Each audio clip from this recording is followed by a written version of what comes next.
Salut tout le monde, ici Pyro des Zelda Fans pour une nouvelle vidéo. Avant toute chose, sachez que c'est ma toute première vidéo sur cette chaîne et en général. Donc si je fais des erreurs, n'hésitez pas à m'en faire part dans les commentaires. Et aussi, cette vidéo contient des gros spoils sur le cycle 1 et 2. Donc si vous ne les avez pas encore lus, je vous invite à les lire avant de regarder cette vidéo. Bon, maintenant on commence la théorie.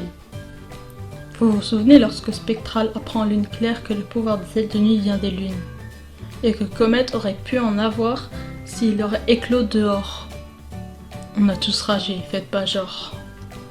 Eh bien, et si cela aurait été la même chose pour Sunny? En effet, dans le tome 5, on apprend que Sunny est une hybride aile de sable, aile de nuit. Donc logiquement, elle aurait très bien pu avoir des pouvoirs elle aussi. Je sais très bien ce que vous allez me dire.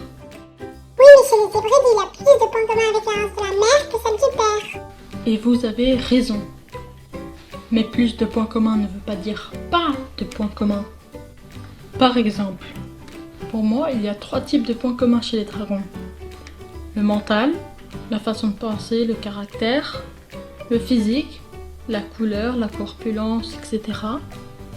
Et le spécial, ce que les dragons crachent, la faculté de leur propre race, etc.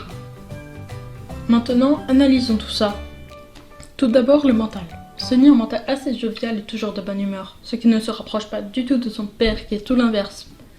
Même si ce n'est pas non plus le caractère d'Épine, on pourrait croire que ce soit le repère Scorpion qui l'ait forgé, et que si elle aurait vécu comme Sunny, elle aurait exactement le même caractère. Donc sur le point du mental, Sunny se rapproche plus de sa mère que de son père. Ensuite, le physique. Même si elle ne ressemble pas complètement en aile de sable, Sunny ressemble vraiment à la race de sa mère. Regardez. La couleur qui est presque la même, oui, la sienne est un peu plus foncée, mais elle est tout de même jaune.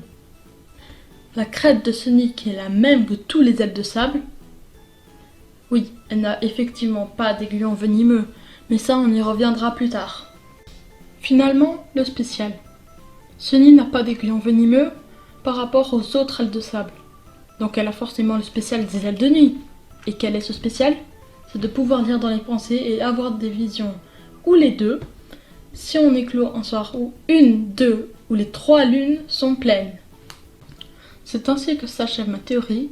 N'hésitez pas à faire part de vos arguments ou vos contre-arguments dans les commentaires. Et si j'en trouve de bons, j'en ferai une vidéo comme celle-ci. Vous pouvez aussi liker la vidéo et vous abonner à notre chaîne, ça nous ferait grave plaisir. Et sur ce, bye bye!